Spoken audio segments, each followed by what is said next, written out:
Bismillahirrahmanirrahim. Assalamualaikum warahmatullahi wabarakatuh. Selamat siang pemirsa Liberty. Siang hari ini Liberty berada di jembatan Sungai Brojo. Jembatan Sungai Brojo ini pastinya sudah merupakan bangunan baru. Hanya saja Sungai Brojo ini merupakan peninggalan dari Kesultanan Pajang, yaitu Sultan Hadiwijaya Maskarebet, ataupun yang lebih populer dengan sebutan Joko Tingkir pada abad 15 silam. Disinilah kali pertama jasad dari beliau Raden Pabelan, salah satu putra dari Tumenggung Mayang, yang dihanyutkan oleh Sultan Hadiwijaya atau Joko Tingkir. Pasalnya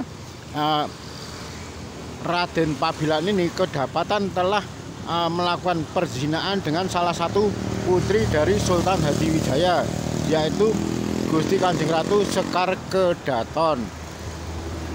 Kabarnya pertama kali jasad dari Raden Pabelan itu dilarung atau dihanyutkan dari sini. Pasalnya kabarnya keberadaan Kesultanan Pajang itu di antara sungai ini.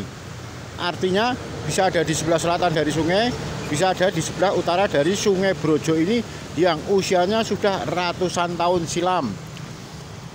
Hanya saja karena faktor usia, faktor tahun, sehingga terjadi semacam pendangkalan sekaligus penyempitan di kanan kiri. Padahal abad 15 silam itu kondisi Sungai Brojo ini terkenal dengan besar sekali. Pasalnya tidak jauh dari Sungai Brojo ini, dari Sungai Brojo ini ada semacam Bandar Kabanaran. Bandar Kabanaran sendiri dari Sungai Brojo ke arah timur sekitar 1 km ada Bandar Kabanaran.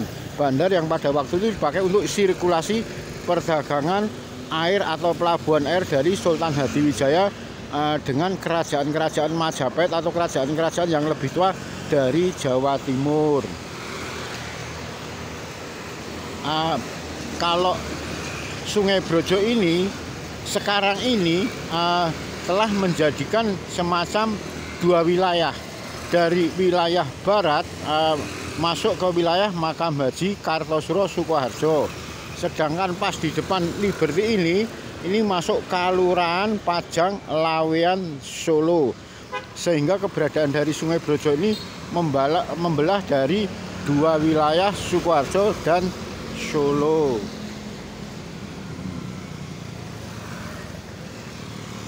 Suasana arus lalu lintasnya kalau ratusan tahun silam bisa dipastikan lagi sepi, dan ini belum ada jembatan.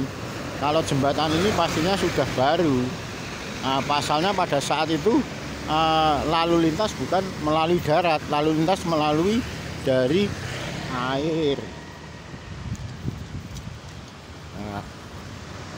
Ini Sungai Brojo yang ada di wilayah Pajang Lawean Solo. Sepertinya agak terawat ini.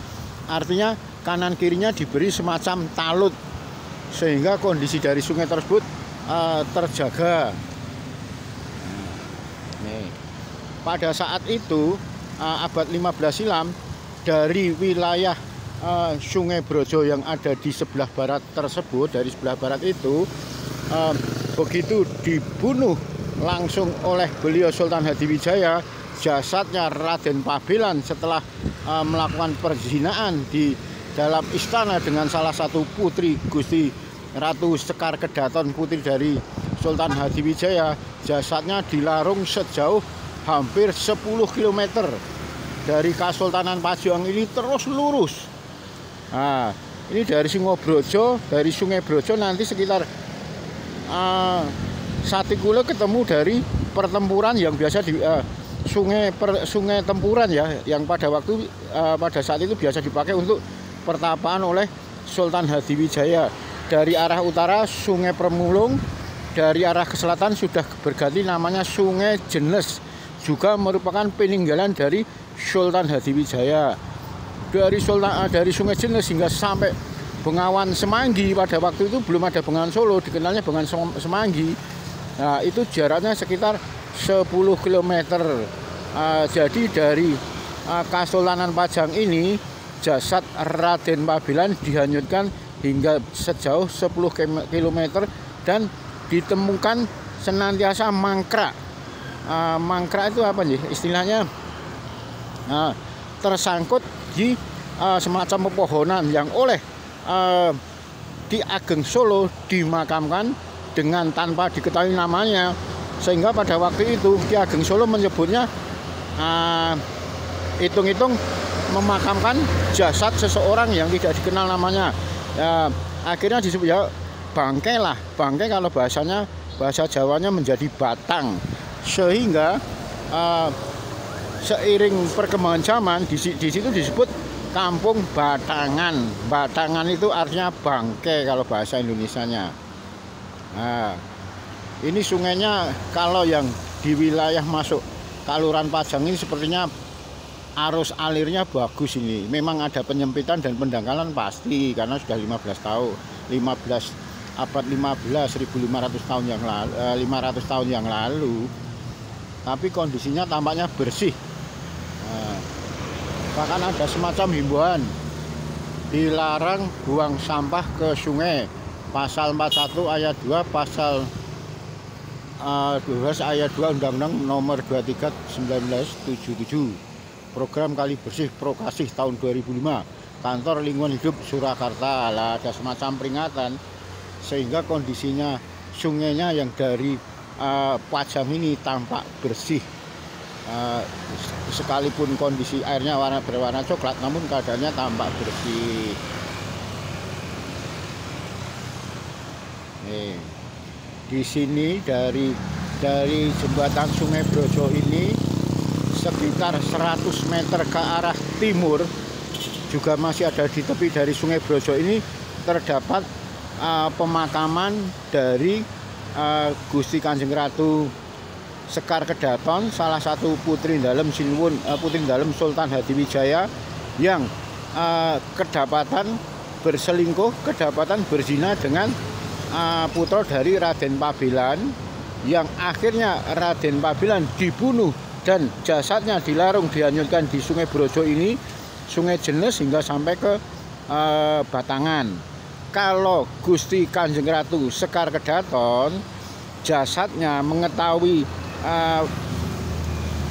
pasangan tercintanya dibunuh oleh ayahanda, dia langsung keluar dari Istana Pajang yang juga tidak jauh dari jembatan Brojo ini, langsung menuju ke Tegal Keputren. Pada saat itu dipakai untuk semacam keputren dari Kesultanan Pajang, dan di sumur disitulah beliau Gusti Kanjeng Ratu Sekar Kedaton ngendat atau bunuh diri masuk ke dalam sumur. Dan anehnya, begitu kedapatan kok nggak diangkat oleh bapaknya sendiri, oleh Sultan Hadiwijaya. Kabarnya itu sebagai tanda hukuman yang adil, karena yang satu dibunuh, yang satu bunuh diri masuk ke dalam sumur, sehingga sekalipun itu anaknya tidak diangkatnya, tidak dientasnya, melainkan mati terkubur hidup-hidup dalam sumur bertuah tersebut. Kalau berdasarkan perhitungan Jawa, kabarnya yang dilakukan oleh Sultan Hadiwijaya itu sudah adil, karena kedua-duanya sudah yang satu dibunuh, yang satu bunuh diri, artinya keduanya sudah meninggal dunia.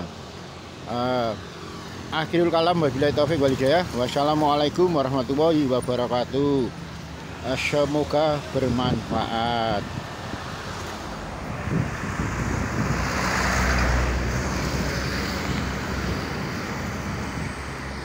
Kabarnya ada di sebelah selatan dari Sungai Brojo ini berdiri Kesultanan Pajang abad 15 silam.